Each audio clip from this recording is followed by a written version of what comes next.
पुढे वळूयात। Worli hit and run प्रकरणी फॉरेन्सिक टीमनं गाडीची पाहणी केली। सुमारे 1 तासभर पाहणी केली आहे। याशिवाय वरळी हिट अँड रन प्रकरणी सीसीटीव्ही फुटेजही सापडले।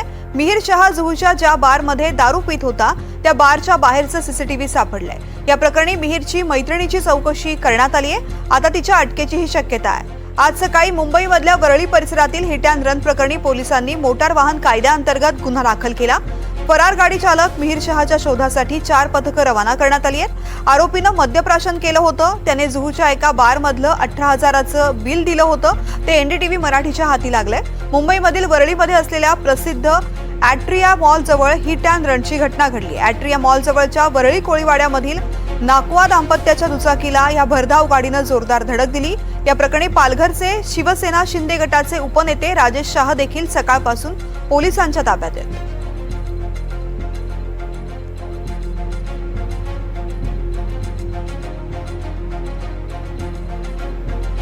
माझे सहकारी अक्षय कुडकेलवार आपल्या सोबत आहेत। अक्षय, तृप्ती, आपण जर बघितलं तर हिट अँड रन घटना झाल्यानंतर जवळपास आता 9 तास झालेले आहेत आणि जे मिहिर शाह यांचे वडील राजेश शाह यांची चौकशी वरळी पोलिसांच्या माध्यमातून केली जाते आहे।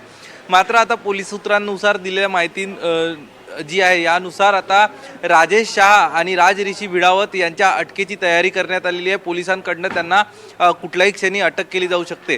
सकाळी ज्यावेळी त्यांना पोलिसांनी ताब्यात घेतलं होतं त्यावेळी पोलिसांकडनं हे सांगितलं जात होतं की त्यांची चौकशी सुरू आहे। मात्र आता पोलिसांकडनं राज ऋषी भिडावत याच्यावर देखील जी कलमं मिहिरवरती लावलेली आहेत तीच कलमं आता त्यांचा जो चालक होता राज ऋषी भिडावत याच्यावर लावली असल्याची माहिती पुढे येत आहे। यासोबतच आपण जर बघितलं तर असं सांगितलं जातं आहे की मिहिरनी अपघात झाल्यानंतर त्याच्या वडिलांना फोन करून माहिती दिली होती आणि त्यानंतर मिहिर जो आहे तो फरार झाला आहे, पळून गेला आहे। त्यामुळं आता कुठेतरी मिहिरला पळून लावण्यामध्ये त्याच्या वडिलांचा सहभाग आहे का असा संशय पोलिसांना आहे आणि यासाठी आता त्याला पळून लावलं या प्रकरणी पोलिसांकडून मिहिरचे वडील राजेश शाह यांना अटक केली जाऊ शकते। अर्थात हे कायदेशीर बाबी आहेत। कायदेशीर बाबी पडताळण्याचं काम पोलिसांकडनं सुरू आहे, कारण ज्या पद्धतीची अटक राजेश अग्रवाल यांची करण्यात आली होती पुण्यात, त्या प्रकरणात तशी अटक यांची बेकायदेशीररित्या होऊ नये असं पोलिसांना वाटतं आणि यासाठी कायद्याच्या सगळ्या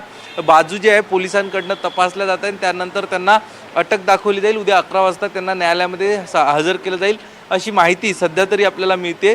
आणि या सगळ्या प्रकरणात आता आपण जर बघितलं तर पोलीस ची जी 4 पथकं आहे ही 4 पथक मिहिरचा शोध घेत आहे, कारण जर 24 तासात मिहिरचा शोध लागला नाही तर हे हिट अँड रन प्रकरणात ड्रंक अँड ड्राईव्हचा देखील समावेश होता का याचा उलगडा करणं पोलिसांना कठीण राहील, कारण 24 तासात शरीरातील अल्कोहोलचं जे प्रमाण आहे ते प्रमाण काहीसं कमी होतं आणि त्यामुळं अल्कोहोलचा तपास लागणं हे पोलिसांसमोर एक आव्हान होऊन बसतं आणि त्यासाठी आता जे पोलिसांसमोर आव्हान असणार आहे की मिहिरला ताब्यात घेऊन त्याची वैद्यकीय चाचणी करून तो दारू प्याला होता की नाही।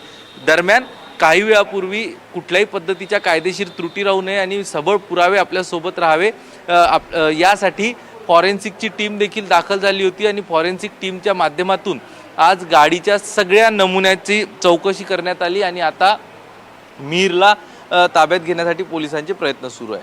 तृप्ती, अक्षय, या प्रकरणामध्ये सगळे आरोप आणि सिद्ध होण्यासाठी आणि संपूर्ण प्रकरणाचा उलगडा होण्यासाठी मिहिर सापडणं अत्यंत आवश्यक आहे। पोलीस याचा तपास कशा पद्धतीनं करतात आणि आणखीन एक प्रश्न म्हणजे मिहिरच्या मैत्रिणीला सुद्धा अटक होण्याची शक्यता आहे। तिच्यावरती कोणते आरोप नेमके लावण्यात आले आहेत?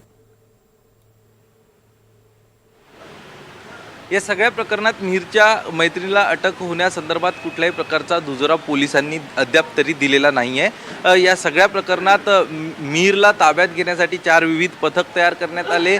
मिहिर ज्या ज्या ठिकाणी आढळून आला त्या ठिकाणचे सीसीटीव्ही फुटेज जे आहे ते पडताळण्याचं काम सुरू आहे। मिहिरचे जे निकटवर्ती आहे, सोशल मीडियाचा सगळ्यात महत्त्वाचा आधार घेतला जातो पोलिसांकडनं, आर्टिफिशियल इंटेलिजन्सचा आधार घेतला जातो।